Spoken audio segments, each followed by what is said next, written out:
Hey guys, welcome back to my channel. So LP আৰু UP TET pass যিসকল candidates আছিলে সিহঁতে second phaseৰ advertisementৰ কাৰণে অতি আগ্ৰহেৰে বাট চাই আছিলে কিন্তু এতিয়া তাৰে মাজতে যিসকলৰ একেবাৰে ভাল মাৰ্কছ আছে সিহঁতৰ বাবে ভাল খবৰ এটা আহিছে কিন্তু বাকিবোৰৰ বাবে এক হতাশাৰ খবৰ আহিছে কাৰণ LP আৰু UPৰ মুঠ কিমানটা পদ খালী আছে অৰ্থাৎ টোটাল কিমান পোষ্ট খালী হৈ আছে সেই বিষয়ে পদৰ সংখ্যা নিচেই কম কাৰণ ইয়াত দিছে যে ইউপিৰ অৰ্থাৎ আপাৰ প্ৰাইমাৰী সেকশনত পোষ্টৰ সংখ্যা আছে 329টা আৰু এলপি সেকশনত আছে 1603টা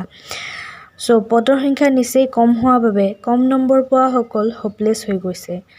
পোষ্টৰ সংখ্যা এনেকুৱা কম হোৱাৰ কাৰণ হ'ল যে বহুতো বিদ্যালয় ইতিমধ্যে এমালগেমেশ্যন কৰা হৈছে আৰু লগতে ৰেচনেলাইজৰ কামো চলি আছে আশা কৰোঁ যে যদিও পোষ্টৰ সংখ্যা নিচেই কম